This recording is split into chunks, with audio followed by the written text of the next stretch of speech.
Hello नमस्कार दोस्तों, मेरा नाम है अमरजीत और स्वागत है आपका मेरे YouTube channel platform of study पे। फ्रेंड, जैसा कि आपने थंबनेल में देख ही लिया होगा, आज मैं आपके लिए जनरल अवेयरनेस का पार्ट 3 लेके आया हूं। इससे पहले 2 पार्ट में अपलोड कर चुका हूं। अगर वो आपने मेरी प्रीवियस की 2 वीडियो नहीं देखी है तो प्लेलिस्ट में जाके आप वो मेरी वीडियो देख सकते हैं।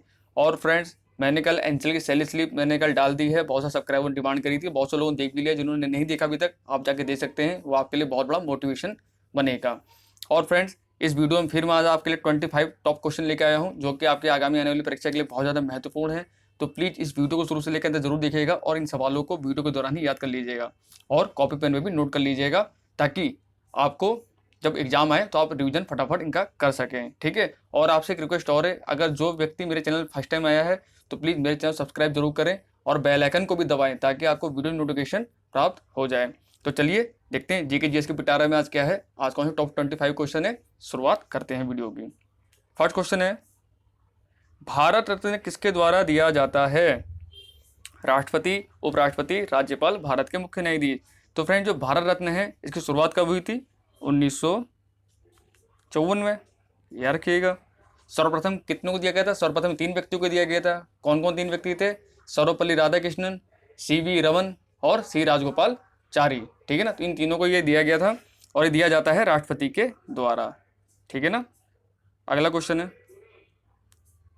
भारत की राष्ट्रीय आय में किस क्षेत्र का सर्वाधिक योगदान है? कृषि क्षेत्र, सेवा क्षेत्र, उद्योग क्षेत्र, व्यापार क्षेत्र। तो फ्रेंड, भारत की राष्ट्रीय आय में सर्वाधिक जो योगदान है वो है सेवा क्षेत्र का। ठीक है ना।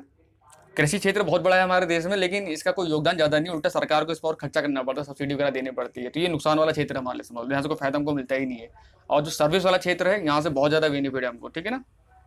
अगला क्वेश्चन है, इंटरनेशनल क्रिकेट काउंसिल यानी आईसीसी का मुख्यालय कहाँ स्थित है?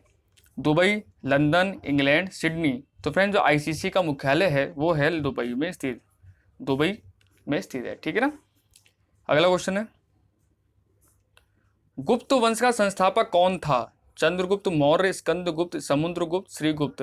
तो फ्रेंड्स, गुप्त वंश का जो वास्तविक संस्थापक माना जाता है वो माना जाता है श्रीगुप्त को। समुद्रगुप्त, इसे भारत का नेपोलियन कहा जाता है।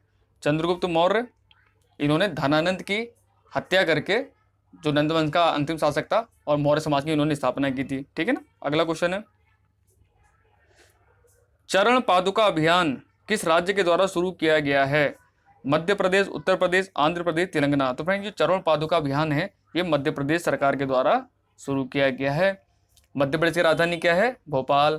और जो स्वच्छ सर्वेक्षण 2020 का जो रिजल्ट आया है उसमें इंदौर चौथी बार टॉप पे चल रहा है। ये भी याद रखना है आपको मध्य प्रदेश से।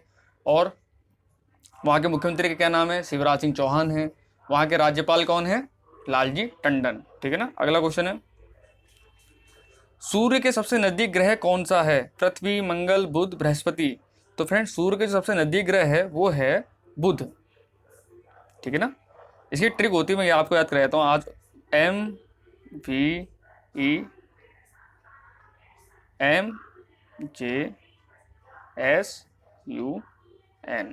ठीक है ना। तो M माने क्या हुआ? इसका मतलब मोस्ट वैल्यूएबल एलिमेंट MJ सन, यानी M का मतलब क्या हुआ? M का मतलब हो गया मार्स, V का मतलब हो गया वीनस, E का मतलब हो गया अर्थ, M का मतलब हो गया MVEMJ, J के लिए जुपिटर हो गया। नहीं सॉरी, पहले M का मान है मरकरी। मरकरी में बुध होता है ना। हाँ, मरकरी होगा। पहला वाला M है मरकरी, फिर वीनस यानी शुक्र, अर्थ यानी पृथ्वी, M यानी ये जो M है ये मार्स है यानी मंगल, J यानी जुपिटर बृहस्पति, S माने क्या हो गया? सैटर्न शनि, यूरेनस अरुण और नेपच्यून वरुण। ठीक है ना। तो ये घटते क्रम में हमारे हैं, इनको ऐसे याद रखिएगा। अगला क्वेश्चन है, भारत का कौन सा राज्य शक्कर का कटोरा कहलाता है? उत्तर प्रदेश, महाराष्ट्र, तमिलनाडु, पंजाब। तो फ्रेंड, भारत का जो शक्कर का कटोरा कहलाता है वो कहलाता है उत्तर प्रदेश। उत्तर प्रदेश की राजधानी क्या है? लखनऊ। और लखनऊ में लोकसभा की कितनी सीटें हैं? 80 सीटें हैं। राज्यसभा की 31 सीटें हैं। मुख्यमंत्री श्री योगी आदित्यनाथ, राज्यपाल आनंदीबेन पटेल। ठीक है ना। तो ये याद रखिएगा। अगला क्वेश्चन है, भारत का राष्ट्रीय गीत वंदे मातरम किस वर्ष गाया गया था? तो राष्ट्रीय गीत है, इसको लिखा किसने था? बंकिम चंद्र चटर्जी ने। इसको लिया किससे है? इसको लिया है आनंद मठ किताब से। और इसको सर्वप्रथम गाया गया था 1896 कलकत्ता अधिवेशन में। ठीक है ना। अगला क्वेश्चन है, भारतीय राष्ट्रीय कांग्रेस का प्रथम अधिवेशन कहाँ हुआ था? मोस्ट इंपोर्टेंट सवाल है फ्रेंड्स। मुंबई, कोलकाता, मद्रास, कराची। तो फ्रेंड जो भारतीय राष्ट्रीय कांग्रेस का जो प्रथम अधिवेशन हुआ था ये हुआ था मुंबई में, ठीक है ना। उस समय कितने मेंबर ने भाग लिया था, एक क्वेश्चन में आ चुका है। तो टोटल 72 मेंबरों ने पार्टिसिपेट किया था। इसकी स्थापना कब हुई थी, मैं आपको बहुत बता चुका हूँ, फिर बता देता हूँ। 1885 में A.O. ह्यूम के द्वारा, ठीक है ना। और उसमें वाइसराय कौन था हमारे देश का, तो वो था लॉर्ड होल्डिंग, ये भी याद रखिएगा। अगला क्वेश्चन है, रासलीला किस राज्य का प्रमुख लोक नृत्य है? महाराष्ट्र, मध्य प्रदेश, राजस्थान, उत्तर प्रदेश। तो फ्रेंड जो रासलीला है ये बहुत ही फेमस लोक नृत्य है उत्तर प्रदेश का, ठीक है ना। अगला क्वेश्चन है, कलमकारी चित्रकला का संबंध किस राज्य से है? आंध्र प्रदेश, पश्चिम बंगाल, उत्तराखंड, असम। तो फ्रेंड जो कलमकारी चित्रकला बड़ी फेमस चित्रकला है ये, और ये आंध्र प्रदेश की है। और आंध्र प्रदेश देश का ऐसा पहला राज्य है जिसकी 3 राजधानियां हैं। और आंध्र प्रदेश से तेलंगाना अलग हुआ था कब? 2 जून 2014 को, ये भी आपको याद रखना है। अगला क्वेश्चन है, भारतीय संविधान के किस भाग में मौलिक अधिकार का वर्णन किया गया है? तो फ्रेंड जो मौलिक अधिकार है ये हमने यूएसए के संविधान से लिया है, यूएसए यानी संयुक्त राज्य अमेरिका के संविधान से लिया है। और इसका जो वर्णन किया गया है वो भाग 3 में किया गया है, ठीक है ना। अगला क्वेश्चन है, अमजद अली खान का संबंध किस वाद्य यंत्र से है? मोस्ट इंपोर्टेंट सवाल, बहुत आता है ये क्वेश्चन। सरोद, बांसुरी, तबला, शहनाई। तो फिर अमजद अली खान का संबंध जो है वो है सरोद से, सरोद वादक हैं ये बहुत फेमस। शहनाई का कोई पता ही है, शहनाई कौन है? शहनाई कौन है आप मुझे कमेंट में बताइएगा, मैं आपको बता चुका हूँ, ये क्वेश्चन करा भी चुका हूँ। चलो बता ही देता हूँ, उस्ताद बिस्मिल्लाह खां, ठीक है ना, याद रखिएगा। अगला क्वेश्चन है, वर्तमान में भारत के लोकपाल कौन है? मोस्ट मोस्ट मोस्ट इंपोर्टेंट सवाल फ्रेंड, लोकपाल, क्योंकि पता आज के टाइम में लोकपाल बहुत चल रहा है तो इससे क्वेश्चन आ सकता है। और ये पहले हैं लोकपाल अध्यक्ष, इसलिए इससे क्वेश्चन आ सकता है। तो हमारे जो भारत के जो प्रथम लोकपाल हैं वो है Pinaki Chandra Ghosh, option number C. Ajay Bhushan Pandey कौन है? ये हमारे भारत के वर्तमान वित्त सचिव हैं।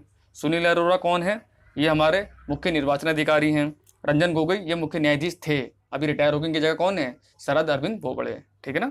अगला क्वेश्चन है, यूनानी राजदूत मेगस्थनीज किसके राज दरबार में आया था? चंद्रगुप्त मौर्य, हर्षवर्धन, नरसिंह वर्मन या अशोक। तो फ्रेंड जो मेगस्थनीज है ये चंद्रगुप्त मौर्य के समय में आया था, ठीक है ना। हर्षवर्धन के समय में कौन आया था? हर्षवर्धन के समय में आया था ह्वेनसांग, यार हर्षवर्धन हर्षवर्धन हा से ह्वेनसांग, ऐसे याद कर लीजिए, ठीक है ना। नरसिंह वर्मन ये कौन है? तो नरसिंह वर्मन ने जो कोणार्क का सूर्य का मंदिर है उड़ीसा में वो इन्होंने बनवाया था। अशोक के बारे में तो आप जानते ही हैं। अगला क्वेश्चन है, भारत के राष्ट्र गान जनगण मन की गायन अवधि कितनी है? तो फ्रेंड जो जनगण मन की जो ऑफिशियल गायन अवधि होती है वो होती है 52 सेकंड की, ठीक है ना। और 65 सेकंड की किसकी होती है? जो वंदे मातरम है, जो राष्ट्रीय गीत है हमारा वंदे मातरम, ठीक है ना, तो ये भी याद रखिएगा। अगला क्वेश्चन है, नर्मदा नदी किन राज्यों से होकर प्रभावित होती है? मध्य प्रदेश, महाराष्ट्र, गुजरात या तीनों? तो फ्रेंड जो नर्मदा नदी है ये तीनों राज्यों से प्रभावित होती है। और नर्मदा नदी कहाँ से निकलती है? तो ये मध्य प्रदेश में जगह है अमरकंटक। कौन जगह मैं लिख देता हूँ, अमर, इसमें मेरा नाम भी आता है, देखो मेरा नाम अमरजीत है, यहाँ अमरकंटक भी आ रहा है अमरकंटक। तो यहाँ से नर्मदा नदी निकलती है और ये मध्य प्रदेश से भी जाती है, महाराष्ट्र से भी जाती है, गुजरात से भी जाती है, ठीक है ना। अगला क्वेश्चन है, और नर्मदा नदी के किनारे कौन सा शहर बसा हुआ है मध्य प्रदेश में? तो जबलपुर, ये भी याद रखिएगा। राष्ट्रीय समुद्र विज्ञान संस्थान किस राज्य में स्थित है? तमिलनाडु, केरला, गुजरात या गोवा? तो फ्रेंड जो राष्ट्रीय समुद्र विज्ञान संस्थान है ये गोवा में स्थित है। गोवा की राजधानी क्या है? पणजी। और क्षेत्रफल की दृष्टि सबसे छोटा राज्य भारत का गोवा ही है, ये भी याद रखिएगा। अगला क्वेश्चन है, प्रधानमंत्री जनधन योजना की शुरुआत किस वर्ष में हुई थी? तो फ्रेंड जो जनधन योजना की शुरुआत की गई थी ये प्रधानमंत्री नरेंद्र मोदी जी के द्वारा वर्ष 2014 में की गई थी। और वर्ष 2014 में ही कौन सा अभियान शुरू किया गया था? स्वच्छ भारत अभियान, जब गांधी जी की जयंती 2 अक्टूबर 2014 को, तो ये भी याद रखिएगा। अगला क्वेश्चन है, सिमलीपाल राष्ट्रीय उद्यान किस राज्य में स्थित है? महाराष्ट्र, उड़ीसा, केरल, कर्नाटक? तो फ्रेंड जो सिमलीपाल राष्ट्रीय उद्यान है ये उड़ीसा राज्य में स्थित है। उड़ीसा की राजधानी क्या है? भुवनेश्वर। वहाँ के मुख्यमंत्री कौन है? नवीन पटनायक। वहाँ के राज्यपाल कौन है? गंगा प्रसाद। और वहाँ पे एक बहुत बड़ी रथ यात्रा निकलती है, पूरी की जगन्नाथ रथ यात्रा, ये भी आपको पता होना चाहिए, ठीक है ना। अगला क्वेश्चन है, भारत का राष्ट्रीय पंचांग किस पर आधारित है? शक संवत, विक्रम संवत, हिजरी संवत या ग्रेगोरियन कैलेंडर? तो फ्रेंड जो भारत का राष्ट्रीय पंचांग है ये शक संवत पर आधारित है, ठीक है ना। शक, ये इसकी शुरुआत हुई थी 78 ईसा पूर्व में, ये भी याद रखिएगा। और विक्रम संवत की शुरुआत कब हुई थी? इसकी हुई थी 58 ईसा पूर्व में, ठीक है ना। अगला क्वेश्चन है, भारत की सबसे लंबी दूरी तय करने वाली ट्रेन कौन सी है? कालका मेल, गतिमान एक्सप्रेस, वंदे भारत एक्सप्रेस, विवेक एक्सप्रेस? तो फ्रेंड्स सबसे लंबी दूरी तय करने जो ट्रेन है वो है विवेक एक्सप्रेस। ये कहाँ से कहाँ तक चलती है? ये डिब्रूगढ़ से कन्याकुमारी तक चलती है। दूसरी बात, ये वंदे भारत एक्सप्रेस है।